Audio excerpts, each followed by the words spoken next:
ನಮಸ್ಕಾರ ಸ್ನೇಹಿತರೆ, ಕವಿಗರ್ಜನೆಗೆ ಸ್ವಾಗತ. ನಾನು ಬೆಳವಾಡಿ ಸ್ವಾಮಿ. ಅನ್ನದಾತ ಸುಖೀ ಭವ ಎಂತಹ ಅದ್ಭುತವಾದ ನುಡಿ. ಆದರೆ ಅನ್ನದಾತನ ಸುಖವಾಗಿರುವ ನಿಟ್ಟಿನಲ್ಲಿ ಈ ರಾಜ್ಯ ಸರ್ಕಾರ ಅಥವಾ ಬಿತ್ತನೆ ಬೀಜ ತಯಾರು ಮಾಡುವಂಥ ಕಂಪನಿಗಳು ಪ್ರಯತ್ನಿಸಿದೆಯಾ? ಕಳೆದ 7-8 ವರ್ಷಗಳ ಬಿತ್ತನೆ ಬೀಜದ ಅಂದಾಜು ಪಟ್ಟಿಯನ್ನು ತೆಗೆದುಕೊಂಡಾಗ ಒಂದಷ್ಟು ಅನುಮಾನಗಳು ಪ್ರಾರಂಭ ಆಗುತ್ತೆ.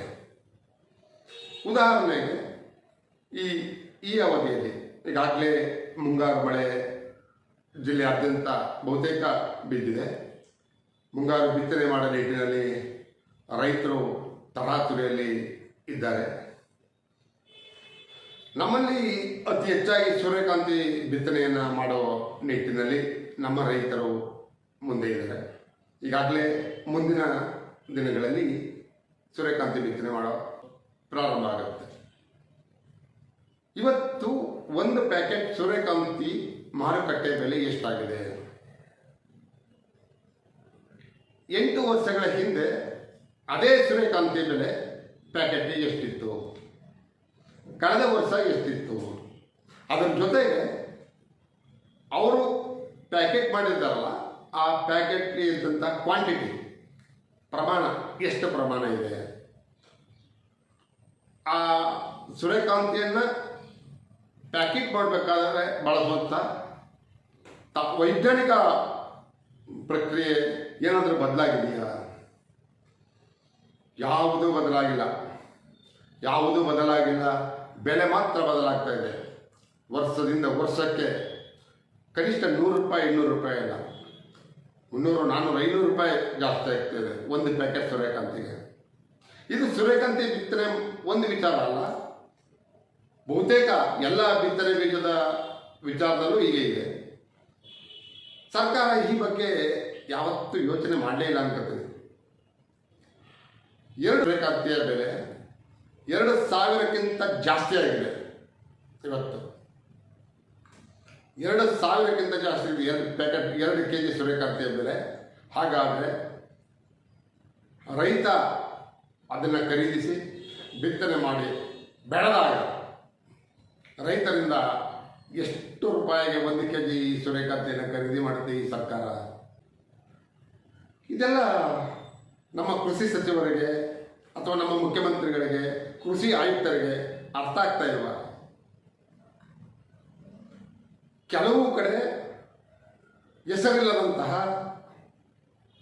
ಯಾವುದೇ ಪರವಾನಗಿಲ್ಲದಂತಹ, ಯಾವುದೇ ನಾಮಫಲಕವಿಲ್ಲದಂತಹ ಗೊಬ್ಬರದ ಕಂಪನಿಗಳು, ರಸಗೊಬ್ಬರದ ಕಂಪನಿಗಳು, ನಾವು ಸಾವಯವ ಗೊಬ್ಬರವನ್ನು ಮಾರಾಟ ಮಾಡ್ತಿದ್ದೀವಿ, ಇವುಗಳಿಂದ ನಿಮ್ಮ ಭೂಮಿ ಅಭಿವೃದ್ಧಿ ಆಗುತ್ತೆ ಅಂತೇಳಿ ಪ್ರತಿ ಜಮೀನಲ್ಲಿ ಹೋಗಿ ರೈತರ ಮನವೊಲಿಸಿ ಮಾರಾಟ ಮಾಡ್ತಾ ಇದ್ದಾರೆ.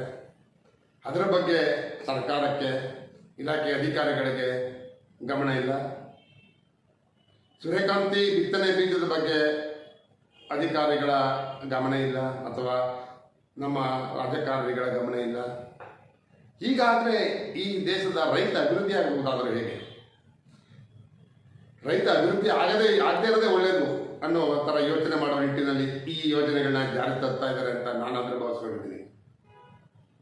ಈಗಾಗಲೇ ಪ್ರತಿ ತಾಲೂಕಿನಲ್ಲಿ ಕನಿಷ್ಠ 10 ರಿಂದ 15 ಹೆಸರಿಲ್ಲದ ಕಂಪನಿಗಳು, ಅನುಮತಿ ಪರವಾನಗಿ ಇಲ್ಲದ ಕಂಪನಿಗಳು ರಸಗೊಬ್ಬರ ಮಾರಾಟ ಮಾಡ್ತಾ ಇದ್ದಾರೆ. ರಸಗೊಬ್ಬರ ಅಂದರೆ ಅದನ್ನು ಸಾವಯವ ಗೊಬ್ಬರ ಎಂಬ ನಾಮಫಲಕ ಇಟ್ಟು ರೈತರನ್ನ ಮನವೊಲಿಸಿ ಮಾಡ್ತಾ ಇದ್ದಾರೆ. ಇದು ರೈತರ ಅಭಿವೃದ್ಧಿಗೆ ಪೂರಕವಾಗಿಲ್ಲ, ಮಾರಕ. ಹಾಗಾಗಿ ಕೃಷಿ ಇಲಾಖೆಯ ಅಧಿಕಾರಿಗಳು ಈ ಬಗ್ಗೆ ತನಿಖೆಯನ್ನು ಮಾಡಬೇಕಾಗಿದೆ. ಜೊತೆಗೆ ಸೂರ್ಯಕಾಂತಿಯ ಬಿತ್ತನೆ ಬೀಜ ಸಂಗ್ರಹಣೆಯಲ್ಲಿ ಯಾವ ವಿಶೇಷ ವೈಜ್ಞಾನಿಕ ನಿಯಮವನ್ನು ಪಾಲಿಸಿದ್ದಾರೆ ಕಂಪನಿಯವರು ಅನ್ನೋದ್ರ ಬಗ್ಗೆನೂ ತನಿಖೆ ಮಾಡಬೇಕಾಗಿದೆ. ಹಾಗಾದರೆ ತಾನೇ ಸರ್ಕಾರ ಅಥವಾ ರೈತ ಕೊಡುವಂಥ ಹಣಕ್ಕೆ ಬೆಲೆ ಸಿಗುತ್ತೆ.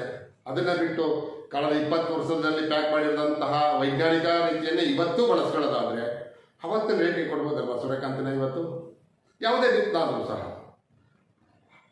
ಅದನ್ನು ಯಾವುದನ್ನು ಸಹ ಯಾವ ಕಂಪನಿಗಳು ಮಾಡ್ತಾ ಇಲ್ಲ.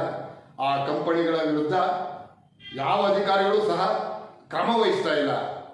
ಇದು ಮೇಲ್ನೋಟಕ್ಕೆ ಒಂದಷ್ಟು ಅನುಮಾನಗಳಿಗೆ ಕಾರಣ ಆಗ್ತಾ ಇದೆ.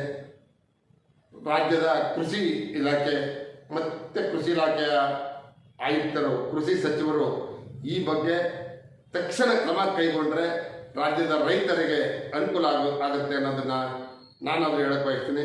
ಮತ್ತೊಂದಷ್ಟು ಅಕ್ರಮ ಅನುಮತಿ ರಹಿತ ಗೊಬ್ಬರದ ಕಂಪನಿಗಳ ಹೆಸರನ್ನು ನಿಮ್ಮ ಮುಂದೆ ಹೇಳ್ತೀನಿ.